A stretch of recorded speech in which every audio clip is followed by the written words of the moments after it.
an elite team of private detectives. What if balloons are aliens? Maybe that's the key component we're missing.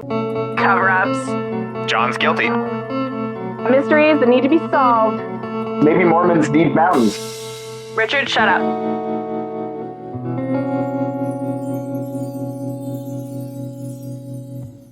Hey guys, Richard here. I got a nice bonus episode for you this week.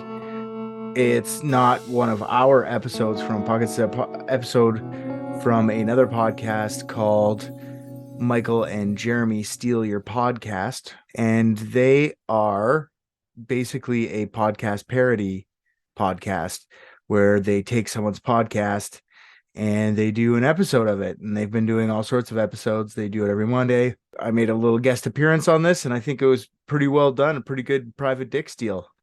I hope you enjoy that, and we'll be back next week with a crazy story that our friend from Australia brings us. I think you might know it. All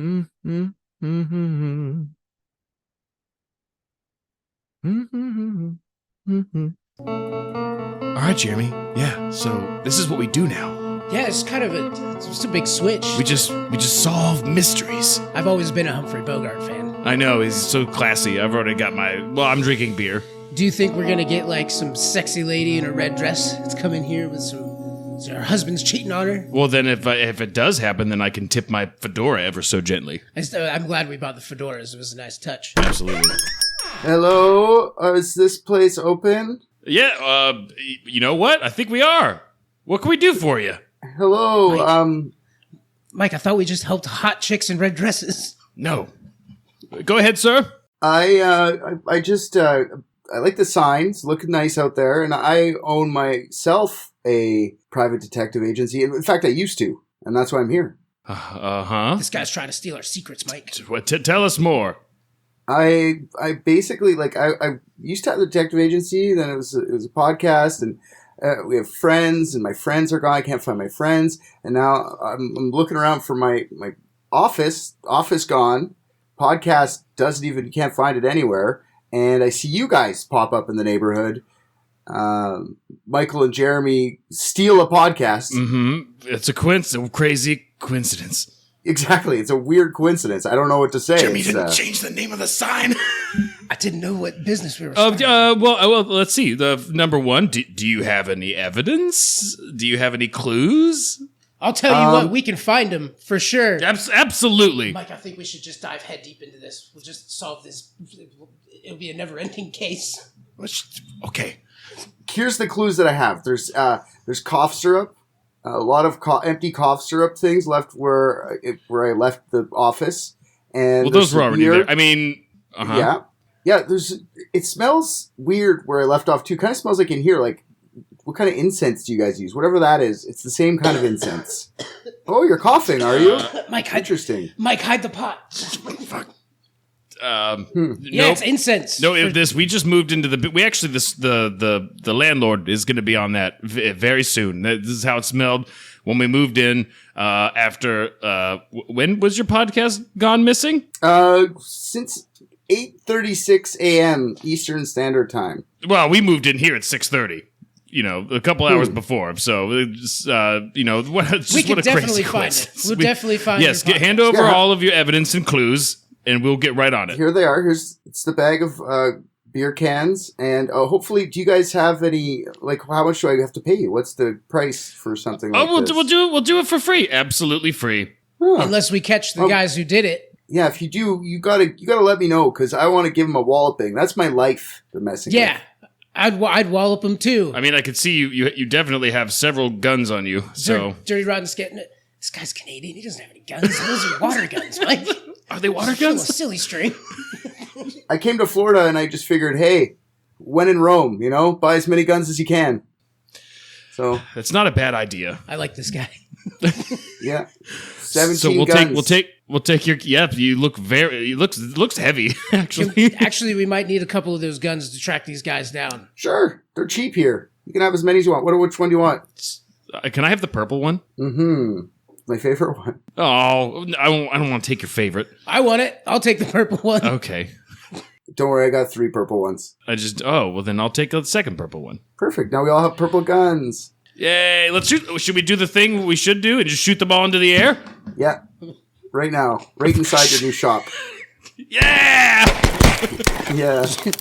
Well, we've locked in the deal. We've fired our weapons indoors, and I think we have a deal. Wait, in the bag that you handed over, there's a weird letter in this. What is this letter? I don't know. I didn't put it there. That's really random that's there. I don't even know how to write, so. Let me read this real quick. Hey, Mike, I found Jeremy. My pack of Starburst is in this bag, too. What Jeremy, do you got there? Jeremy, excuse us for one moment, sir. Jeremy, this note says, Michael and Jeremy, I know what you did. Oh, no. Do you think this guy wrote it? And it's written in really poor grammar. Oh, that can't be this guy. What's the note say, guys? We have another... It's a shopping list. There's a second mystery now. Okay. It says it's signed the Circleville letter writer guy. He put circle. Let me see that. That can't be right. That's what it says. Oh my God, that's what he wrote. That's what he signs his name as. Yes. This guy sounds like Circle an letter idiot. writer guy. I think he sounds pretty smart. He can write. Michael and Jeremy are on the case. Biddly, biddly, biddly, biddly.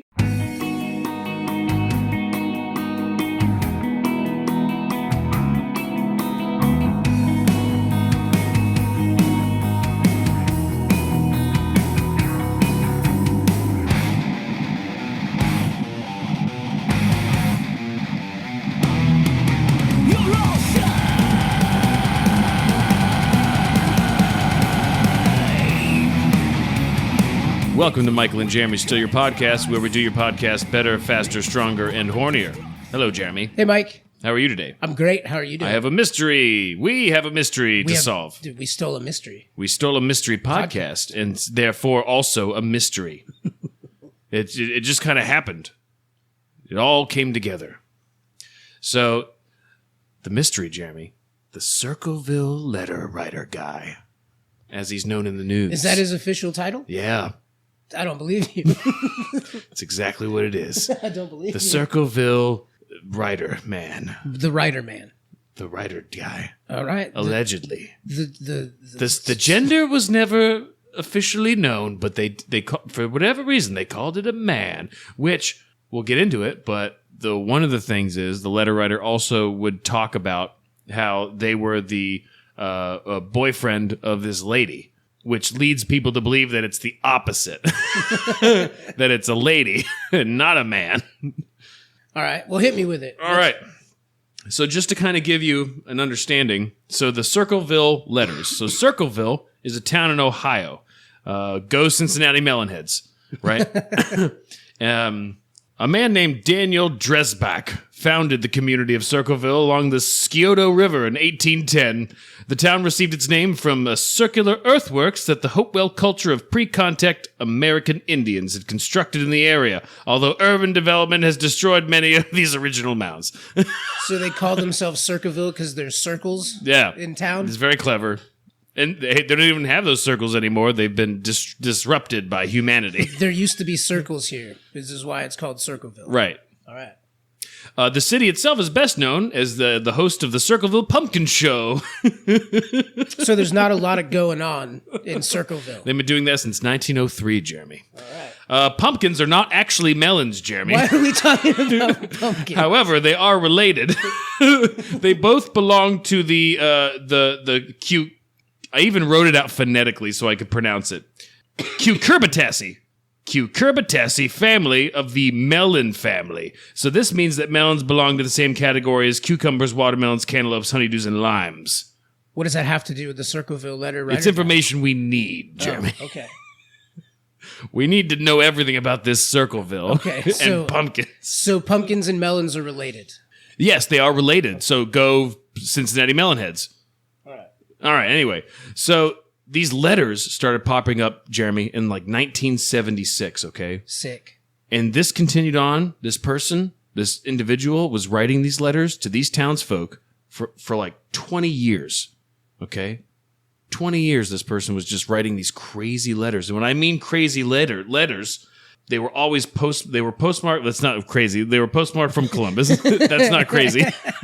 Wild. The craziest thing about this whole story, besides pumpkins and melons, it never included a return address. And the crazy part about these letters, Jeremy, is that they were all containing threatening information in regards to the people who the letter was going to. So whoever was writing these letters was like stalking the people of the town, finding out their deepest, darkest secrets. This one person was stalking everybody in town. Now, and there's a theory that it's some people believe that it's one person, some people believe that it's several people. But really, it comes down to after it's all said and done, it's pretty discerning that it's one person.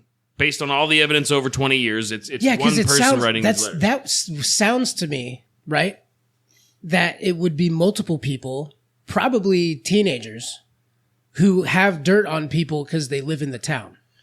So the letter would go out to the person saying, I know what you did. Right. And I'm going to tell everybody about it. And then he would. And the letters would go to the police. They would go to public officials in the town. What kind of stuff did these people do? Well, we'll eventually get to what I would consider to be the kind of main person who is mostly affected by these letters. Okay. And her name is Mary Gillespie. Wait, why do I know that name? I don't know. There's something in my brain that makes me think of Mean Girls for some reason. I don't know. That name sounds familiar to me. Maybe I've just heard that name being referenced, and people who were around in that time knew that story. Mm-hmm. And I've heard that name, like someone making a joke, like Mary Gillespie. Yeah. And then everyone laughs. That's the image I have in my head. I wonder. Tell me more. All right. So, yeah. So like you said, Mary Gillespie. She was a bus driver, like a school bus driver. And the writer, the Circleville letter writer man, would send her letters about an alleged affair she was having with the school superintendent, Gordon Massey. Okay? She was having an affair. That's what the letter said. She swears up and down that she was not having an affair with this guy. She swears by it, that she was not having an affair with him. And so she has... Oh, God. I'm assuming. Why are you showing me an old picture of Mary Gillespie? I'm assuming this is her now. I don't know. Then is this the one who had the affair? I don't know. All right. She's very elderly. I think she wrote the letters. I'm looking at this picture. It was me the whole time. All right. So let me go ahead and. Oh wow! She's actually pretty attractive. Yeah, I'd have an affair with that too. What's up? Okay, so this is what the kind of letter looks like, and I got it pulled up for you here, Jeremy. I don't know how to make it bigger. Stay away from Massey. Don't lie when questioned about knowing him. I know where you live. I've been observing your house and know that you have children. This is no joke. Please take it serious. Everyone concerned has been notified, and everything will be over soon. So these are the kind of letters and these weird block handwriting. So like it's not normal. This person's obviously hiding their handwriting style by writing in these big block letters. And so this is what she gets, right? Ron is her husband. He also started receiving letters about his wife being in an affair, and that the letters were telling him that he needed to murder her. What? Because of the terrible affair she's having. You need to murder your own wife. Take care of the bitch. So the letters were in the mailbox, and yeah. One had his name on it, and one had her name on it. I doubt they were received at the same exact time, but they both received letters to their home, addressed to them, and Do you know how psychotic I would be if I got a letter that was like, I've been observing your house, I know you have, this many dogs or whatever. Yeah. I'd be so fucking paranoid, dude. That's this with this town, because like I said, over the span of 20 years, there was about 1,000 of these letters that went out just to the people of this town.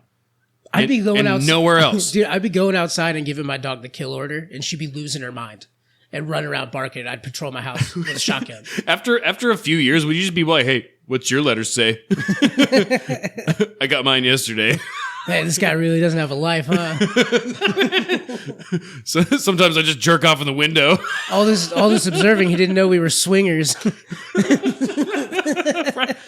But okay, so some of the letters that he started to get to, like Ron started to get, eventually were threatening to the point where he said if he tries to do anything, he's going to end up dead. So now death is involved. So they're threatening him if he doesn't murder his wife. Yeah, threatening if he to kill doesn't him. if he doesn't do anything about it, or if he tries to, come after the letter writer man, then he's going to end up dead. So what happens, Jeremy? He gets a mysterious phone call one night, supposedly from the letter writer man, okay? The Circleville man writer. And he gets this phone call, and he's real mad about it. He's really upset. He's like, I know who this is. I'm going to go fucking kill them. And he grabbed his gun, got in his truck, and What's drove going away. on with everyone in Circleville? I'm killing him. I'm pretty sure it's this guy. Right. Instant death. Fucking Jerry. He wants me to murder her. I'm going to murder him. Fucking Gary. So he goes out into his truck with his gun, and guess what, Jeremy? Motherfucker ends up dead. His truck was found like crushed after he'd been driven off of the road and into like a tree. And he was found and pronounced dead. The gun that he had one shot fired out of it. Interesting. So was he shooting at the person? And was he run off the road? The police deemed everything as an accident. Now, he was never considered to be like a drinker, but his blood alcohol level was twice the legal limit when they did the autopsy. But he wasn't a drinker. But he wasn't a drinker, and if he was, he hit it very well. Well, it might explain why he grabbed his shotgun and decided I'm going to go kill Gary down the road. It was a revolver. Yeah, he grabbed a handgun. he grabbed his gun and was like, I'm going to go kill Gary. Yeah. He got shit-faced and was like, I'm going to go murder Gary. Well, I mean, wouldn't you want to have a couple drinks in your system if you think you're going to go out there and kill a man? Well, now he's paranoid. He thinks his wife's having an affair. Yeah. And we saw she was a lovely lady. Mm-hmm. And this guy's watching his house. He's paranoid as fuck. He probably wasn't known as a drinker, but he probably started drinking. I believe that. Yeah, so the police ruled the event as a drunk driving incident, and they continued on being bad at their jobs, is what I wrote down. We take notes in a very similar fashion. I love you. Me too. All right, so the letters kept on a coming. So even shouting at the local sheriff for covering up the death of Ron. So the letter writer was like, "You guys are fucking covering up Ron's death." Wait, so the Yes! letter writer wants it blown wide open too. Yes. So maybe it was. Maybe it is multiple people. Maybe the letter writer's the good guy. I don't know. I doubt it based on the rest of the story. It gets really bad, Jeremy. I read it last night. I went down to a deep rabbit hole. Well, I'm solving this as we go, all right? Yeah, absolutely. This is the plan. So not long after Ron's death, Mary came out with that she started having an affair with Gordon Massey, the superintendent, after the death of her husband. So she was already having an affair with him. See, that's what I think too. I think she was already boning the dude, but she was just like, no, I don't want to be doubted as some sort of person of low character. Person of low character. Harlot. So she didn't want to be like a whore. She didn't want to be coined a whore in this tiny little town. But everyone in the town knows that the note was accusing her of having this affair. The letter writer man's writing letters to everybody about talking shit about everybody. So he'll write letters to you about what you're doing, and then he'll write letters to other people telling them about what they think you're doing, or know that you're, quote unquote, know what you're doing. All right, so now this is where the police start to kind of get some leads. It took a very strange incident involving Mary Gillespie. At this point, we're in 1983. These letters started in 1976. There was a sign posted up in regards to Mary's daughter, Mary Gillespie. So her daughter, there was a sign posted along her bus route when she's trying to go pick up some kids. There's a sign on the side of the road talking about Mary's daughter, and it's some very vulgar and inappropriate stuff, like really bad like things. Like what? Quote it. It's not verbatim. They didn't include it. Oh man, I'm let's sure make something up. Well, what do you think it said? About a child? What time period? What year? Like 1976? 83. 83. All right. Give me 19. What are your what thoughts? a shitty kid you have. Dumb. Not good at learning. And what happens? She pulls over on the side of the road, right, to get the sign. She finds out that the sign is linked by a rope to a box. And I've read one story where she kind of figures it out there on the spot, and then I read another story where she actually takes it to the police immediately. But the thing is, when you carefully open the box, and they opened it in a way where it didn't set off the gun that was set to fire. Pull out and fire. So it was a straight up booby trap by this sign to kill Mary Gillespie. Wow. Yeah. So the gun The serial number had been filed off, at least attempted to be filed off. Forensics were able to do whatever it is that, they use their science, their science minds. They lick it. They licked it. Oh, it tastes like a 4. They do braille reading with their tongue. Bring in the Hanson. This is a job for Hanson. Hanson the hands. Touch it with your special hands, Hanson. He's a world-traveling forensic. He's blind. It's like Matt Murdock, just kind of just like, oh, that's a 4. That's a 4. It used to be a 7. Anyway, so they get the fucking number off the gun, and they know who it belongs to, right? Ron's brother-in-law. Who was also sleeping with Mary Gillespie. No. So this is Paul. Paul, it's either Fresh Hour or Freshore. Freshhour. I like Fresh Hour. Fresh Hour. Yeah, like Rush Hour. Yep. Anyway. So it determined the serial number belonged to Ron's brother-in-law, Paul. Paul was he's a pretty nice guy, and when police spoke with him, he said that the gun was his, but it had been stolen shortly before, about a month before that gun was stolen. He didn't talk to the police. He didn't register it as being stolen. Did Paul live in Circleville as well? Yeah. He lives in the same town? Yes, he does. All right. Yeah, they eventually send him to trial for attempted murder, right? And he's holding fast that he did not set this trap, but he did fail the lie detector test, the polygraph, when he was being asked about stuff involving the booby trap. He had failed it. Now, when it comes to polygraphs, I don't think they're 100%, but it's just an extra bit of evidence. It helps push the case towards what we're trying to find out here today. So he was, the day that the booby trap was found, he was not at work. He took that day off. He claims that he took the day off because he was doing some renovations to his house, which he was, but he claimed that he had taken that day off because there was some work being done. So that's his alibi, sort of. People still thought it was kind of wibbly-wobbly. There was no prints on the gun, so they couldn't pull any prints off of it to confirm that he had used his greasy man fingers on the gun. Now, Paul was a very intelligent person. He had a master's degree. He worked at Anheuser-Busch. He was a manager. People who have been studying these letters show that whomever is writing these letters just has a lower intelligence than some people, or they're portraying a lower intelligence. It's very difficult to tell, but the letters are not written. They're crude. Yeah, they're crudely written. Absolutely. My exact note was they seem to have been written by a person who was bad at writing. Regardless, this motherfucker was convicted of the attempted murder. Not of writing the letters, but just for the booby trap. Just for the booby trap. He was convicted. They gave him the max sentence of 7 to 25 years. He served 10. His brother was being cheated on, and then he died in a crash, and then she started fucking the guy out loud that she was accused of. So I'd say that's kind of motive. Now, everyone was expecting, because he was convicted of the attempted murder of Mary, that the letters were going to stop. But they didn't, Jeremy. The letters kept going.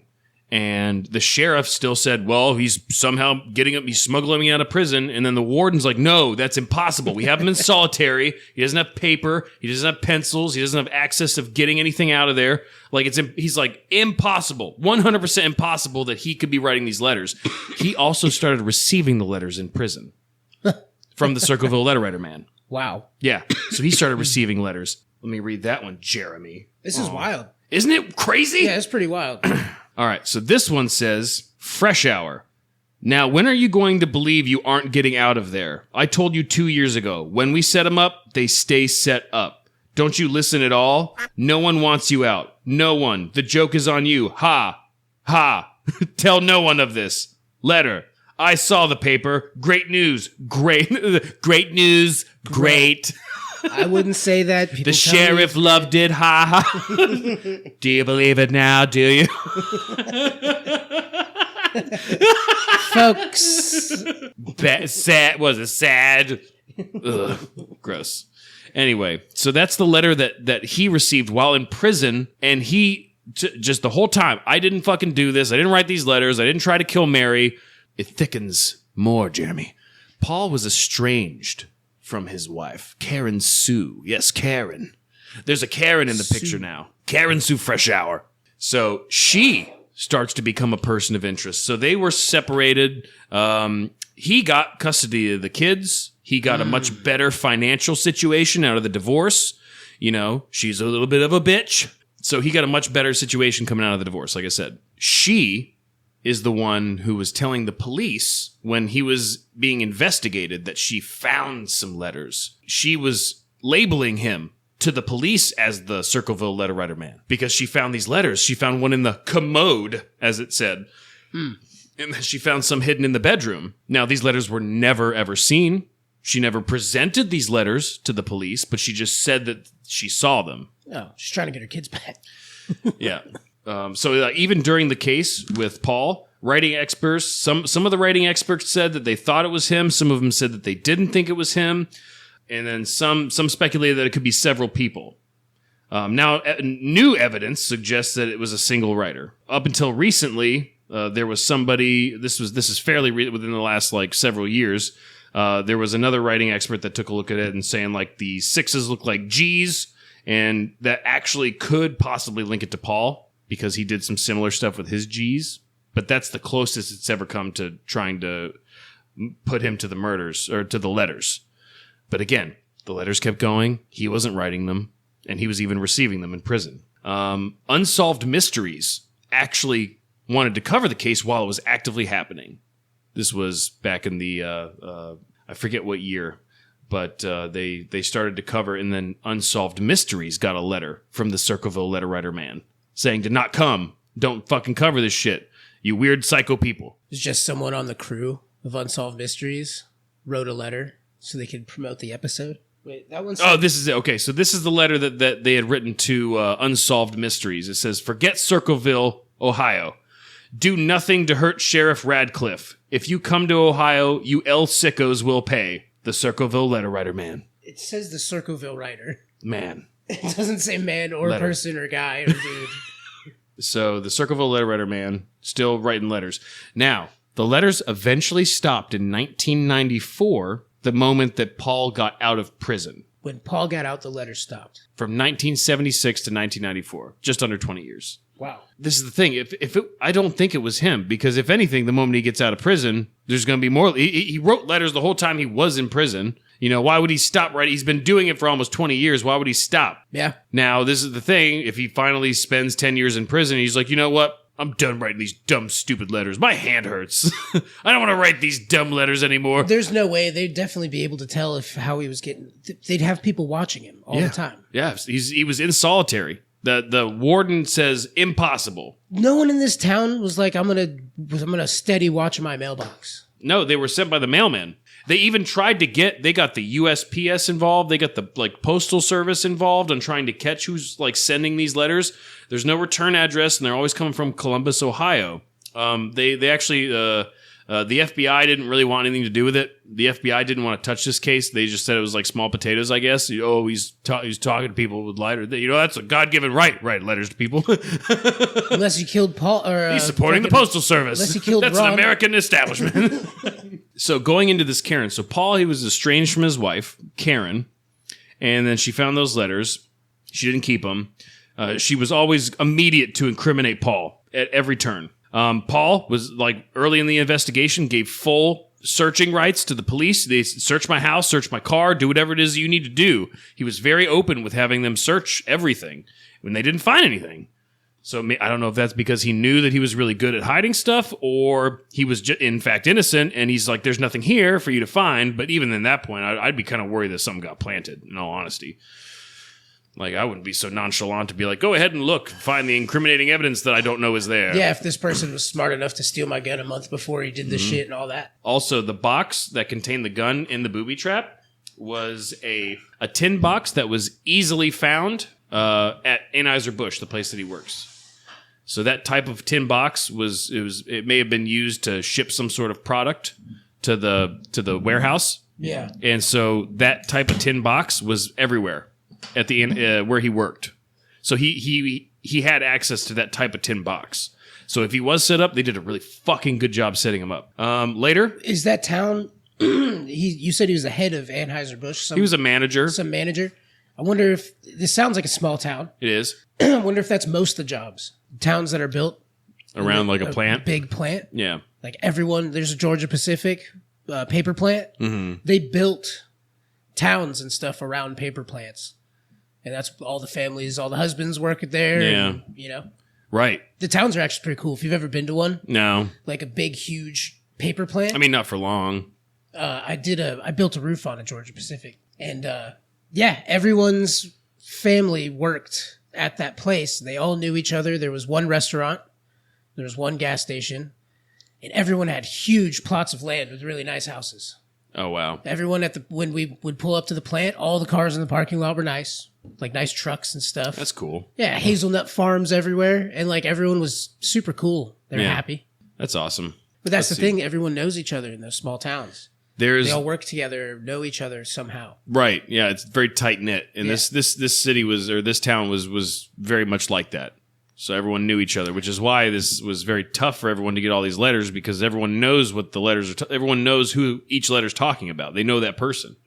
All right. So later, while Paul was in prison, there was another bus driver decided that they were gonna finally give some information based on this booby trap thing, right? So while he was in prison, there was another bus driver that claims that when she drove past there earlier, where the sign was found, she said that there was a gentleman who, upon seeing this bus start to drive by, began to like go to the bathroom. He started either actually urinating or pretending to urinate, perhaps to cause anyone to look at him to look away.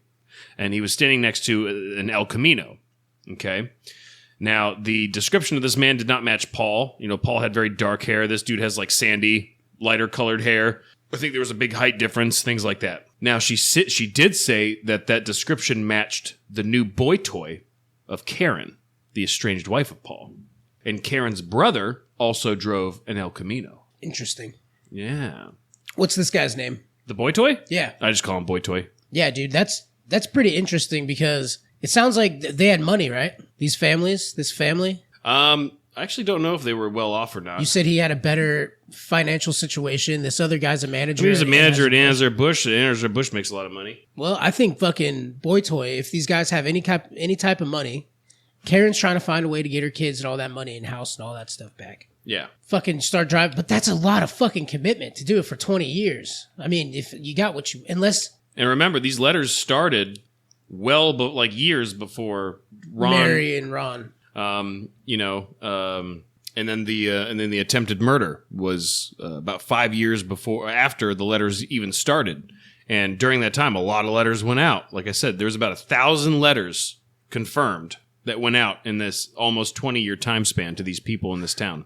Why did Karen lose her divorce? I don't know why they got divorced. And why'd she lose the kids and everything? Oh, probably because she was a bitch. Well, I mean, people say that, but usually there's a reason, especially in that time, for the guy to get the kids and all that. It's got to be a pretty good gig, right? Compared to what she's getting custody as a man. Usually, of the yeah. Kids. Usually, they'd have to be like a drug addict or just completely proven to be inept. not mentally, Yeah. not mentally stable, something like that. Right. What if the Circleville letter writer man was like also writing to the McDonald's? You guys too many pickles. I don't like so many pickles on my sandwich. I told you no mustard. He writes a letter to McDonald's. I told you no mustard. Your wife's cheating on you.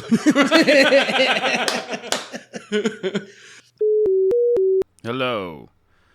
It is I, Future Michael, here to tell you about Dungeon Studios, our sponsor. Huzzah!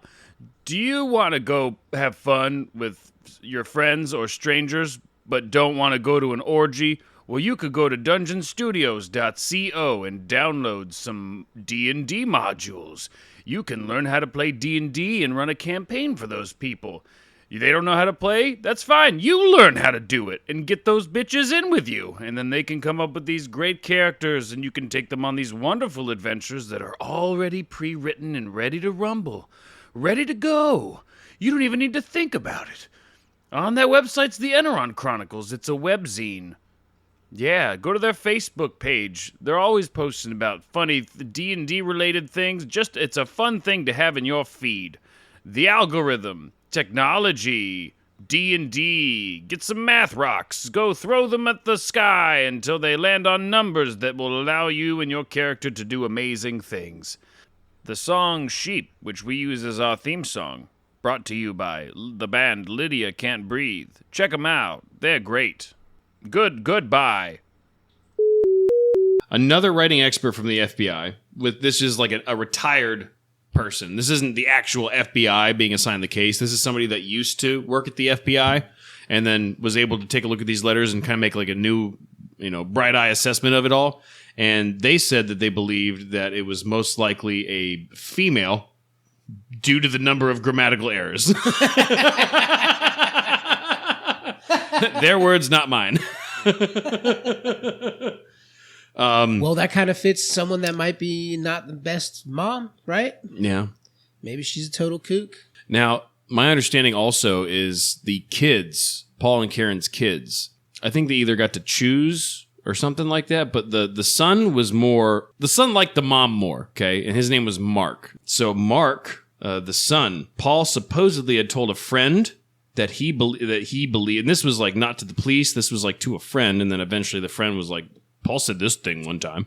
And That's what makes me think it is one person. yeah. Now I'm thinking it is one person for 20 years for multiple people to keep it a secret. And people say that the handwriting's consistent enough. There's nothing in the handwriting for these letters that deviates enough for anyone to think that it's two different types of hands.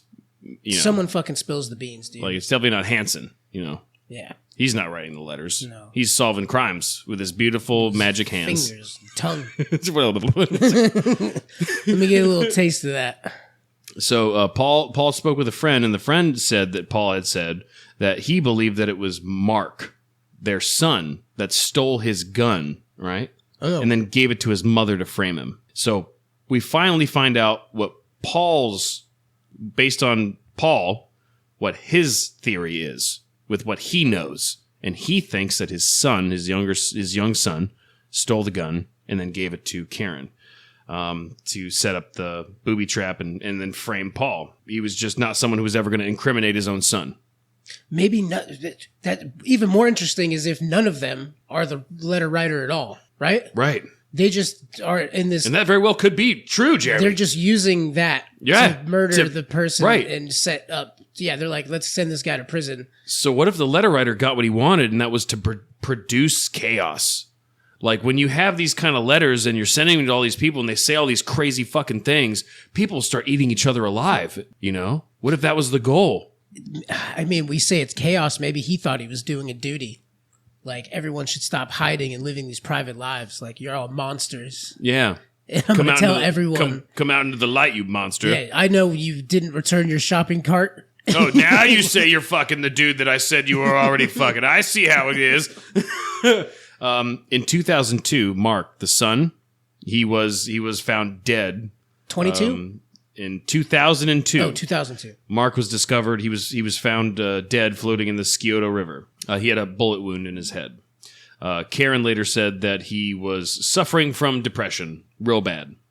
So is this the guilt of framing his dad and putting him in prison and not being able to live with it? That's what people seem to, that's he grew the up and conclusion. realized his mom was shit. Yeah, and then unfortunately, he took his own life.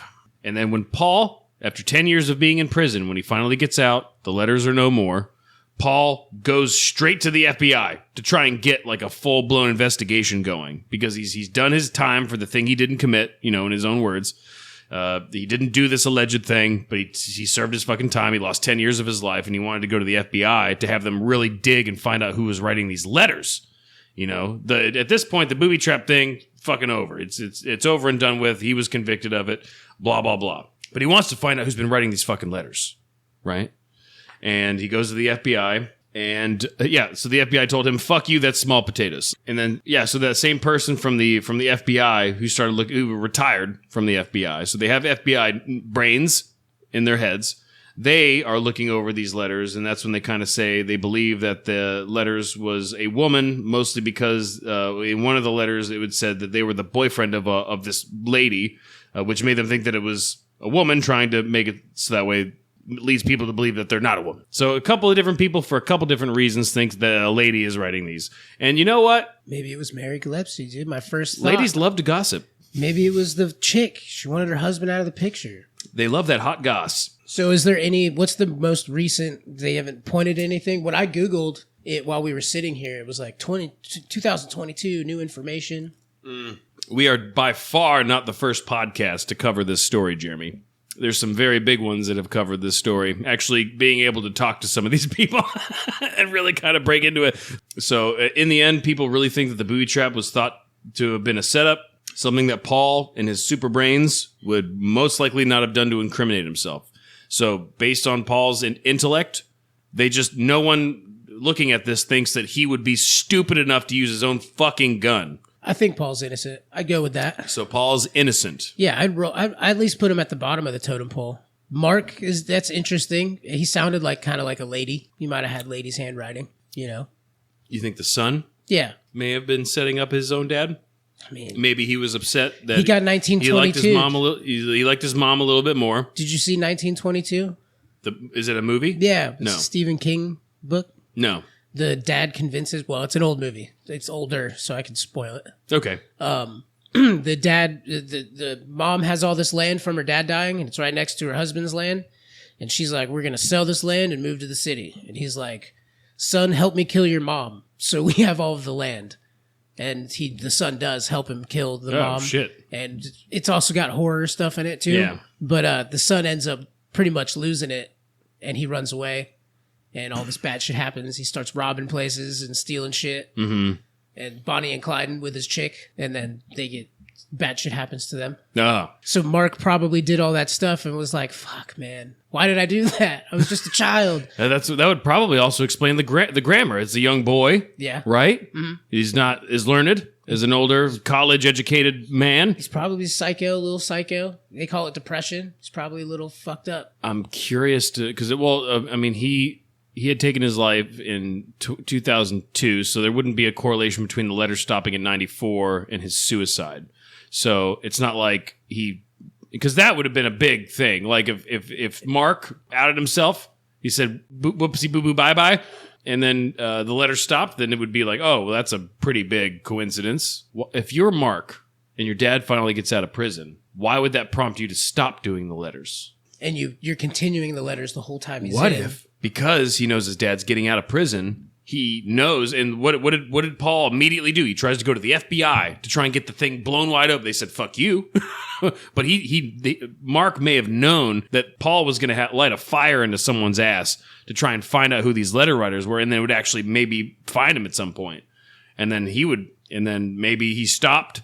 And then now he's not writing the letters anymore, Jeremy. So he has nothing to do. He has nothing to do. He's lost his ability to fucking fuck with people. It's been 20 years. This is the only thing he's done. Wait, so I wonder how old he was How old Mark would have been in 1976. He was 39 when he killed himself. So That was in 2002. Yeah, might have been a tween. Well, he would have been born in 1963. 13? 76? So 13 years old when the letters started, which may explain the weird, crappy grammar. And how he has all of this information. Yeah, and he's a kid. He's picking up all this information from everyone at school. My mom's cheating on this person. Right. It's kids talking about what's Kids going love on. hot goss too. Kids love hot goss. Oh my gosh. Oh, and then, this makes so much sense now. Yeah, kids love hot goss. And he was spelling grammar error, fucking writing in block letters, like he probably learned in Right, he learned that S, that cool S that we all drew? Yeah. He's drawn, he's like, I've been inspired. He put the nautical star on everything. Yeah, fucking Lil Mark, dude. Yeah. Lil Marky. Jeremy, I think he's crazy enough to fucking steal the gun for his mom, or that's theory. Allegedly. That's the theory, right? Well, not even allegedly, but that was Mark or Paul. That was Paul, the dad, his own father's. That was his theory, and he's pretty close to that, Well, he probably knows his mom and his son better than anybody. Yeah, and he knows he's got that crazy bitch of a wife, ex-wife. With a boy toy. And her brother's got that really dope ass El Camino. And I mean, his mom lost the divorce case, right? Which gives us kind of an idea of her character, right? I mean, is there a winner and a loser in a divorce case? Yeah, your kids are the prize. Yeah, okay. Your kids are your treasure. That's everything Yeah. you have is your kids. So yeah, you fight. You want your kid. Right. Usually, people want to have their kids. I do. Right.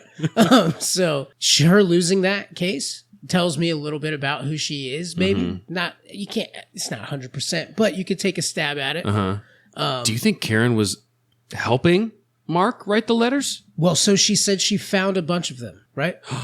And she found them, right? And she found them immediately thought it was Paul. And she found them then in- she found it was her own son. She found out they were in places. Think about the hiding spots. God. Under the bed. yeah, in the commode. Yeah, left one in the bathroom. Yeah, that's like totally a kid thing to do is leave shit in the bathroom. If Paul's doing it, he's gonna fucking hide stuff in a safe or in a fucking place. Like he'll have it. Oh my God. And the booby trap was really shittily done. Yeah, and what a cartoonish idea of a booby trap. Right. Yeah, you just go open up the box and then the gun's It's like going to shoot him it's in a the face. cartoon booby trap. I've been inspired. Well, no, Home Alone wasn't out yet. And that's the brother, right, of Ron. Paul is Ron's brother In-law. in law. Yeah. So wait. His sister. Karen Sue is Ron's sister. Oh, so Ron's sister is the crazy bitch Karen. Yeah. And Ron died. Right, because Because how would they know about the cheating? Ron finds out it's his own fucking sister or his nephew, and he's in his brain, he's not like fucking, I'm gonna go kill my nephew. I'm gonna like intimidate him with a gun, be like, stop this fucking bullshit, right? So he's driving to go fuck with his nephew. Karen finds out, fucking runs him off of the road to protect her own son. Fired from what gun? They don't. What From gun? Ron's gun. From Ron's gun. From Ron's gun, And if- one shot was fired. and if he was the firing casing at- was never found. If he was firing at somebody, he was probably firing at somebody with a gun. Someone who had And Mark recently already acquired a and, gun yeah, Mark had already stolen the gun to give to the supposedly. mom. Is in To Paul's give to the theory. mom. Well, no, because the booby trap was found in 1983, and Ron had died. I actually don't remember what year Ron's death was, but it was enough time for Mary and the superintendent to start the affair. Well, it wasn't an going affair on. at that point because Ron was dead. Right. Well, it was already going on, and how would the killer know? Not the killer, but the letter writer Yeah. know about that? Right. Unless it's his family. Yes. He's the kid. He knows that. He's hearing his parents talk about how his mom was probably like, yeah, that bitch is cheating on my brother with that person, and she's just screaming about it in the kitchen. And She's like, feeding all the hot goss to her son He's getting to hot write goss? these letters. She finds out that he's writing the letters. She tries to incriminate Paul because it's a two birds with one stone. You protect your child, who's actually this writer, and then you feed him the correct stuff that he needs to cause more chaos in the lives that she probably deems are people that need to be fucked with, and then you incriminate your shitty, ex-husband that took everything, and then get him to go fucking frame him for prison, and then, hey, I got the kids now. I think Makes sense to me, Jeremy, dude. I don't even think that we like joke solved it. I think we actually solved the case. that's what makes sense to me. It had to have been a kid, right? And then he just kept doing that. Jeremy. For the writer to be one person and to be that obsessed with it, especially when they stopped, that was their whole life. Yeah. It was their purpose. So he probably fucking killed himself because he was depressed. Yeah, he lost was purpose. depressed because he wasn't writing the letters anymore because he didn't want to go to jail for it. But at that point, that outlet that he was, that was his little hobby. Well, We did it. We solved it, Jeremy. No need to look into the case any further, guys. Richard, we solved it. It was the kid. He is the Circleville letter writer boy. Who writes like a girl. Apparently. So says experts. Their words, not ours. He was like, shitty grammar it must be a lady. Yeah. I thought that was so Just funny. a young boy. It's just a young boy. I mean, in the 1970s, into the 80s, you got young kids. They're writing magazines. Letters were like a fun way for kids to interact with things. And then you got a fucked up little kid who's wanting to do that except to the people around him and say weird, crazy things. And oh, dude, this just popped in my head. So why would he be sending all of everyone's, like I thought before, sending it to air out your shit? Mm-hmm. Everyone hides behind these lies, and I'm going to air all your shit out. Think about the crazy situation his parents getting divorced. And him probably knowing about the other couple cheating and all that stuff. That's going to fuck with his head. He's like, my parents would have got divorced if they just told the truth. If they just aired their shit out. Yeah. So he's just like, I'm going to air everybody's shit out. No more lies. Broken home can fuck up a lot of kids. Fuck yeah. Yeah. Fuck yeah, it can. Well, we have to find a way to build this back up. It feels sad now. All he was doing was sending letters, and then people were reacting. Yeah. People were reacting and doing dumb shit. Well, we are MajizzyPod, MJSYPOD, on all the things. Facebook, Twitter, Instagram, MajizzyPod.com. You can email the show at UHJYEAH at MajizzyPod.com.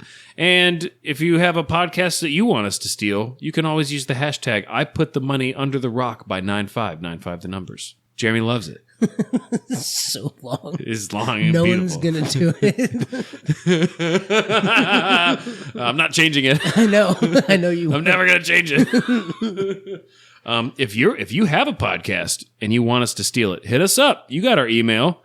I fucking gave you all a phone number a few episodes back. Think it. Whether it's your podcast, your friend's podcast, or your favorite podcast. We're still working towards Joey Rogues, Jeremy. That's the end game. I think it'd be cool. We're gonna steal Joe Rogan's I'm just gonna buy a podcast. Cameo and have him say you can steal my podcast. We should Cameo. He's not on Cameo. Wait, Jeremy, who do you think is on Cameo? There's a lot. Do you think we could spend podcast money on cameos to have them talk about our show? Be like, we stole their podcast.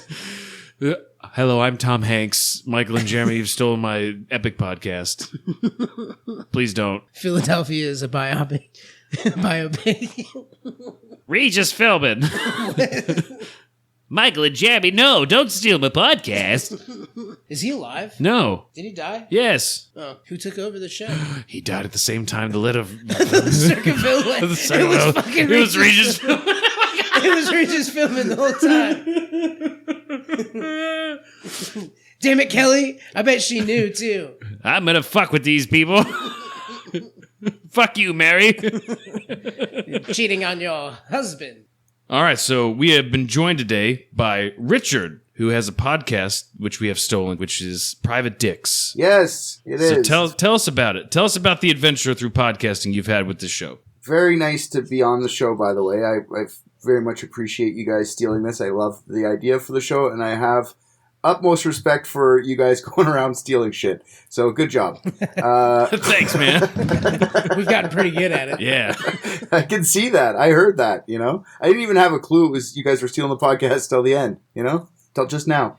I'm in a couple of podcasts. One of them's Private Dicks, which you guys stole. We do what you guys just did, but just all the time. We just solve every crime or mystery that's ever existed ever easily.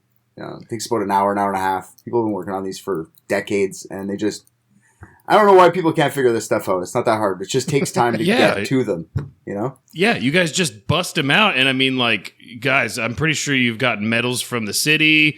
You know, you've got investigators that are retiring early because they're so fed up with you guys solving all of their old cases. Yeah, no, we make them look foolish, and it's kind of sad, you know, in a way, because I don't like to take food out of children's mouths. But if your dad's not going to do the proper work, you know, if your mom doesn't know how to solve a crime, you shouldn't be fucking working there.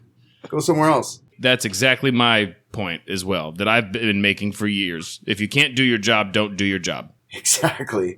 I think that's what most people do, especially if you're a cop. From what I've been noticing by solving all these crimes, is that you just go to work and collect a paycheck, you know?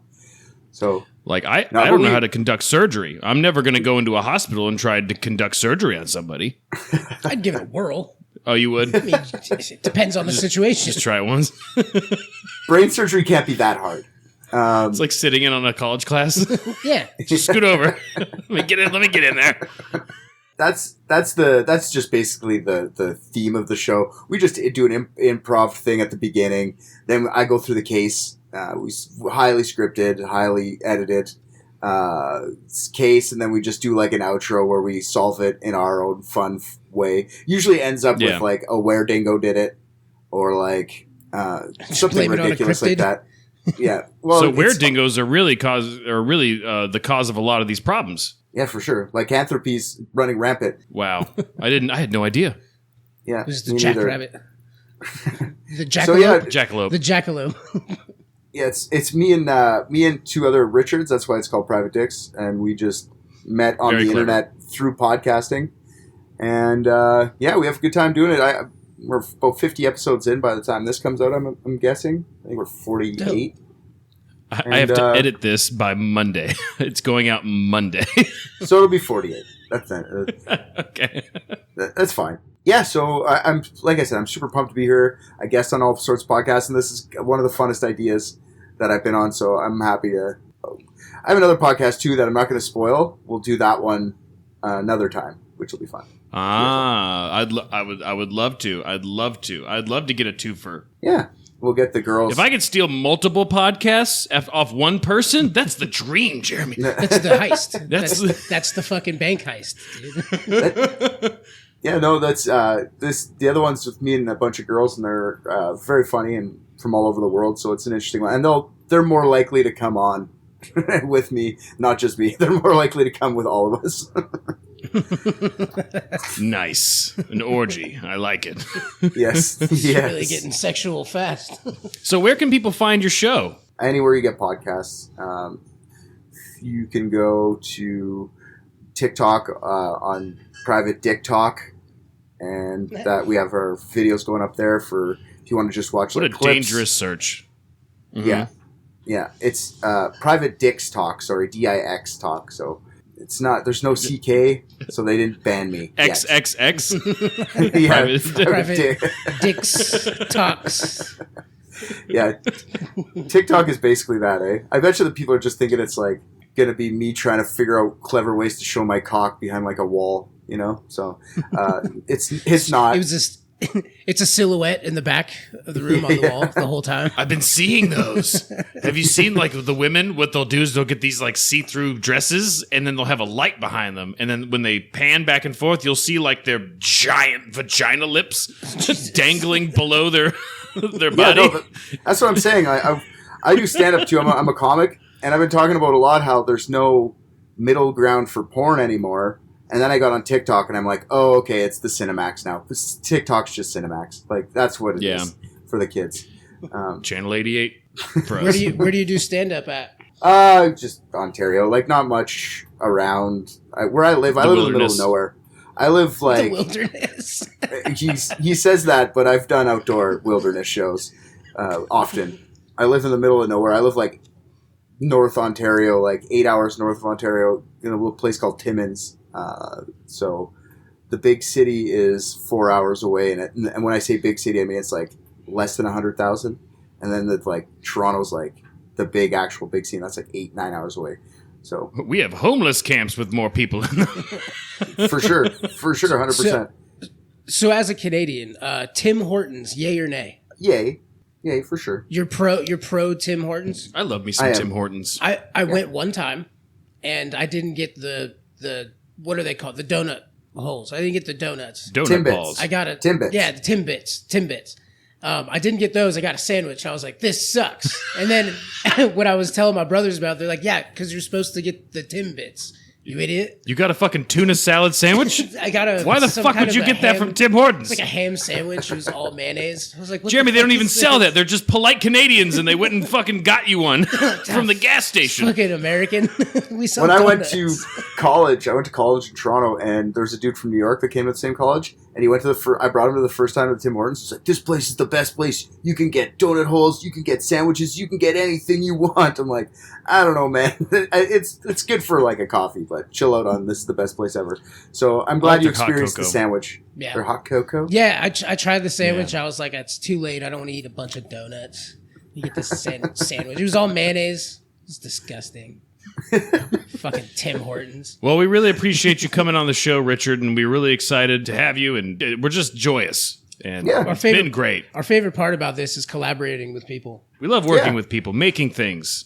Yeah, we'll get you guys on Private Dicks for sure, and then you can bring back our podcast on that episode. Like, you'd be like, here, Perfect. I brought it back. And I'll be like, thanks. And then you can solve something with it. We typically do, you guys will sit in with the whole case and help us solve it kind of thing if you want. It's like 2-hour experience. It's a little longer, but I'll get you on for sure, and we'll cross-promo. It'll be awesome. We'll see what we can do, bud. That sounds good. Yeah, just come by the office. Leave us a note. We'll solve something for you if you need it. We'll just scribble our names on a piece of paper and shove it in that hat. Yeah. Oh, no. Not the solving hat. We're gonna shove it in the solving hat. God damn it. Except the slip of paper is gonna be a different color than all the rest of them. Purple. It's got glitter on it. It poofs confetti at you when you open it. That's fantastic. All right, man. Well, it was nice talking to you. Yeah. Yeah, it was nice talking to you too. Good to meet you. Well, We'll see each other soon, I'm sure. all right, Jeremy, I love you. I love you too, buddy. All right. All right, Bye, bye. guys. Fucking bitch. That'd be funny if the sign said Mary Gillespie's daughter's a fucking bitch. Sorry, there's a fly. My ADHD is like honed in on it, and I want to fucking murder it so bad. You want us to bring in one of the studio cats? No, because the cat can't jump that. Well, I mean, cats can jump that high, but I don't want it to land on any of my stuff. We have studio animals. All right, so Sounds good. once man. Jeremy's done coughing, Can I cough too? Yes. yeah, absolutely. I'm.